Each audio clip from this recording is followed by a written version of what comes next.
Eny ary tompo lasitoko vavy mamerina ny arabe fa natolotra tamin'ny tolakandro teo ny sampana fampahalalam-baovao eto avy talavitra MATV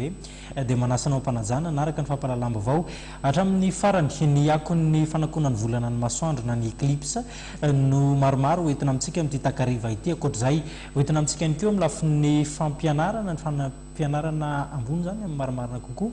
ny ivalin'ny voka-panadinana baccalauréat ho amin'ny rampitso akoatra izay lafim-baovao samihafa miompana amin'ny fahasalamana any afaran'ny fampahalalam-baovao any tondra sary tsy akiteniteny sika makasika ny eclipse tamin'ity andro-androany ity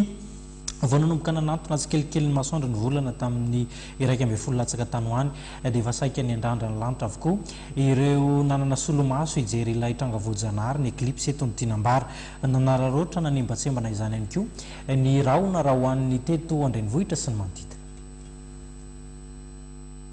Nanomboka teo amin'ny 1 sasany teo dia efa nanomboka ny andrandrany lanitra ny olona nijery ny fanantonany volana ny masoandro hatrany Analakely, Behoririka, Ankorondrano dia efa samy mametaka ny solomaso ny olona liana te hijery izany fanakonany volana ny masoandro izany. Raha ny sary azony Mamra Samuel Pakasary eto amin'ny MATV moa dia fahita manatona tsikelikely ny masoandro ny volana tamin'ny 1 sasany teo.